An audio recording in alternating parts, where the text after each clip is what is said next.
Lima Andrade.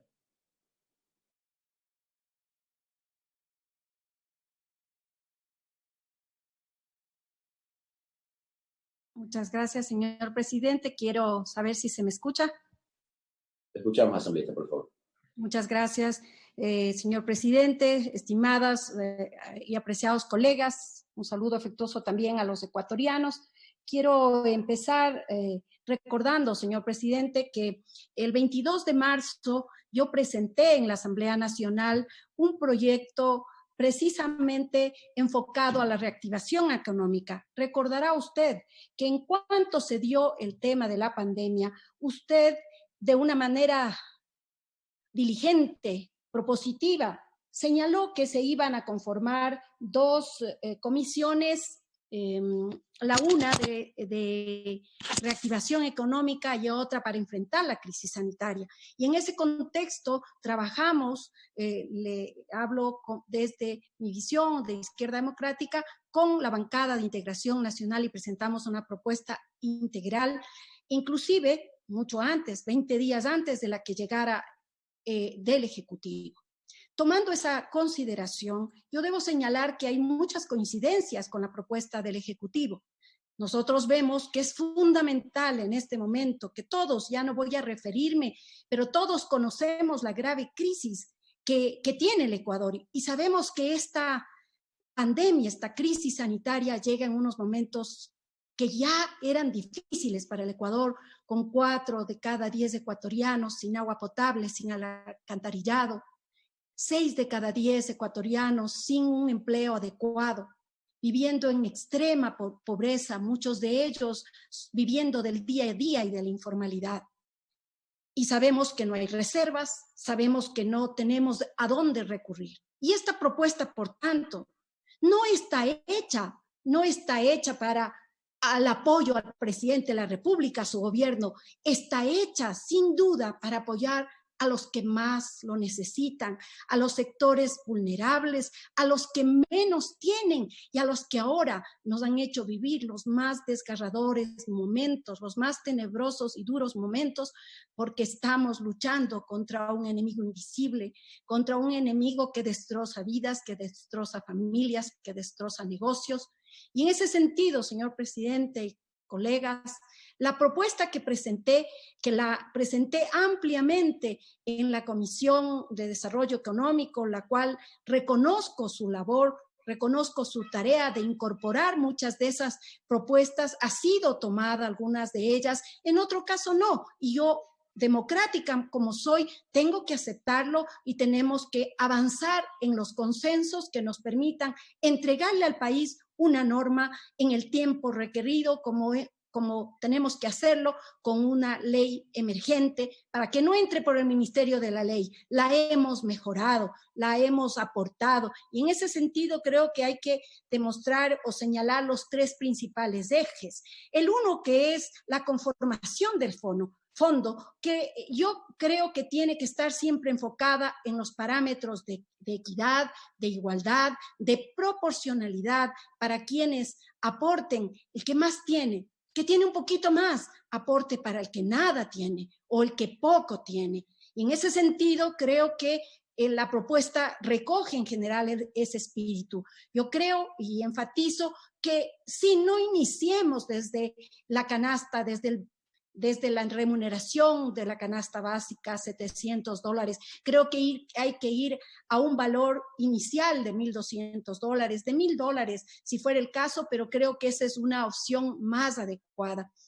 Igualmente, considero, señor presidente, que el manejo del fondo tiene que ser transparente, tiene que ser claro, y el destino del fondo. Y en el destino del fondo quiero plantear algo, recalcar el planteamiento que ya lo hice, que si bien se ha señalado en el informe y estoy de acuerdo que vaya directamente los aportes para los microcréditos de los pequeños, de los emprendedores, las MIPYMES a través de la Corporación Financiera Nacional, que fue mi propuesta y ha sido asumida también, igualmente que vaya a los sectores vulnerables. Yo lo que quiero recalcar es que una parte, un porcentaje se destine para el sector campesino, para que se compre su producción de las unidades agrícolas familiares, se compre la la producción agrícola, ganadera, piscícola, avícola, que la hay, que está en este caso desmantelada, inclusive en un momento dado están prácticamente perdiendo, se las convierta en canastas de alimentos y se las pueda entregar a los sectores vulnerables a través de los gobiernos autónomos descentralizados, de las asociaciones y de diversos grupos que creo que pueden habilitarse de las organizaciones de la sociedad civil para aportar y apoyar en este proceso. Siendo así, señor presidente, creo que debemos avanzar realmente en estas propuestas de reforma que sin duda yo creo que, si bien usted lo ha manifestado y coincido, no son unas reformas estructurales, que no esperen entonces los ecuatorianos que con esto se solucionan los problemas. El hueco fiscal es tan grande, de más de 14.000 millones. Esto es solamente para auxiliar a los sectores vulnerables y debemos dejar, por tanto, blindado para que efectivamente así se produzca, que no se vaya a utilizar sino en lo que mencionamos.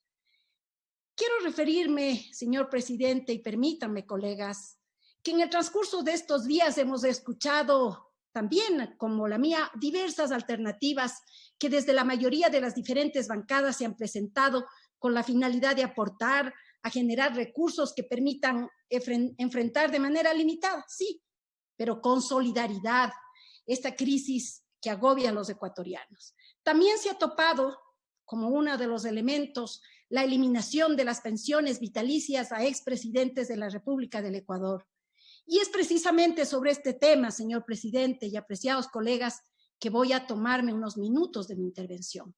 Aunque pueda ser un tema polémico, que pueda o no conllevar una afectación de la imagen de quien la defiende, eso siempre lo dejaré de lado, pues procuro en mis acciones hablar y actuar de acuerdo a mi conciencia, y este caso no va a ser la excepción.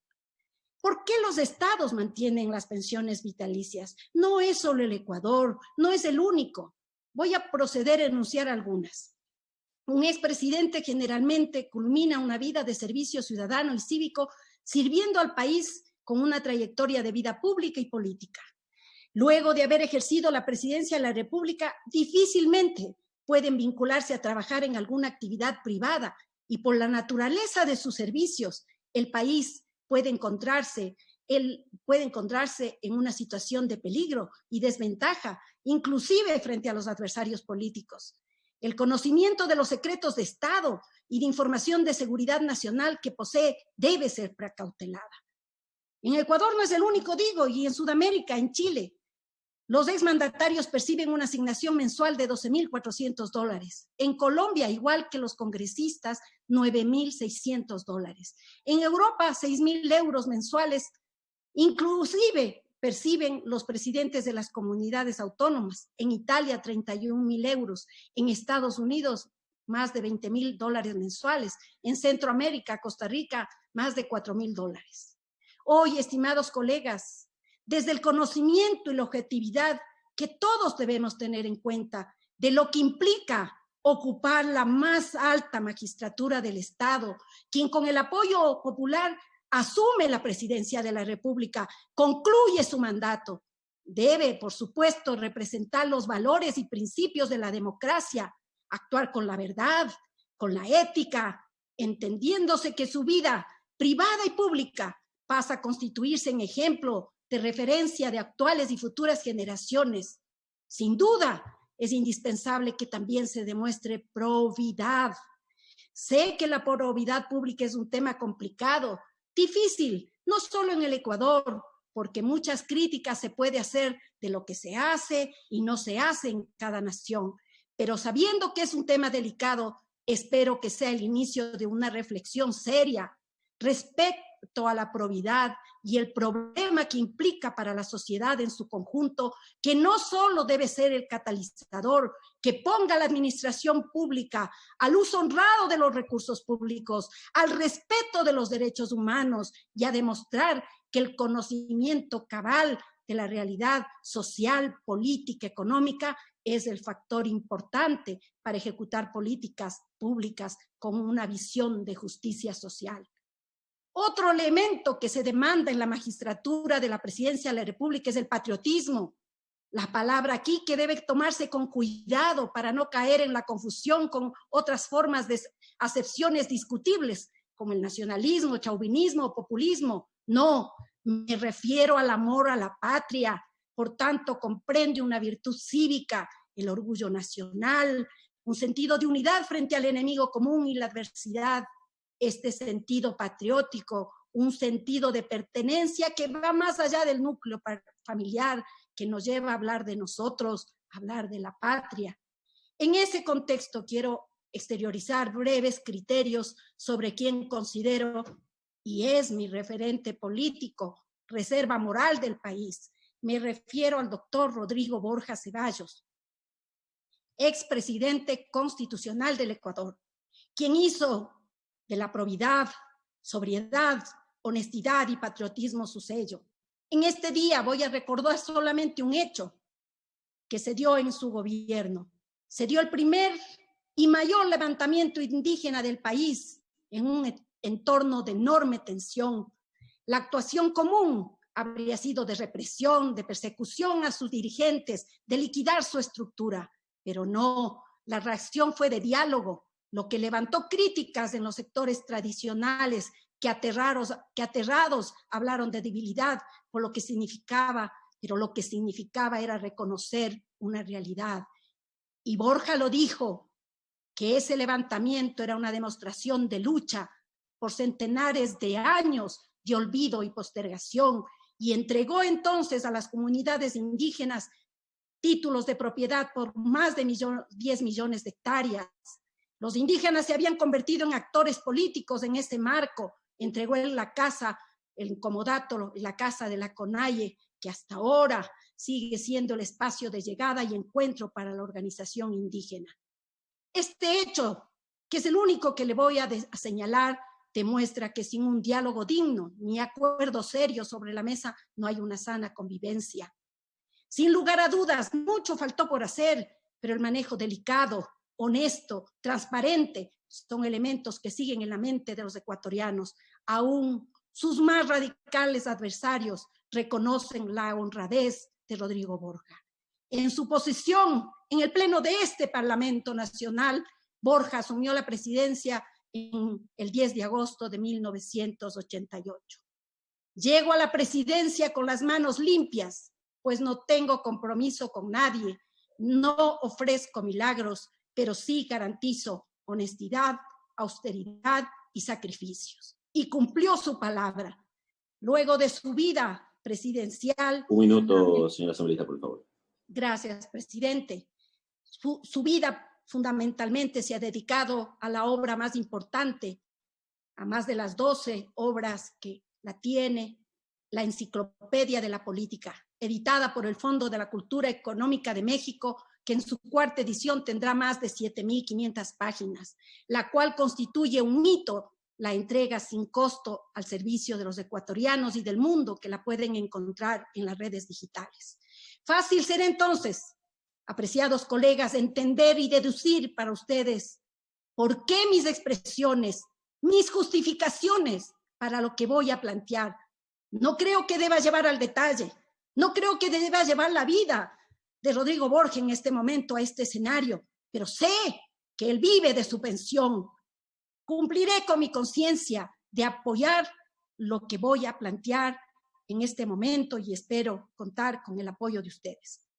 En el artículo 135 de la LOCEP, exceptúase del beneficio establecido de este artículo los mandatarios que no hubiesen concluido el periodo para el que fueron electos o que hayan sido sentenciados por delitos de peculado, cohecho, concusión, enriquecimiento ilícito, delitos contra la vida, de lesa humanidad, contra la fe pública y de agresión a la violencia sexual. Hasta ahí, señor presidente, mi intervención, señoras y señores, colegas y ecuatorianos que me escuchan. Buenos días.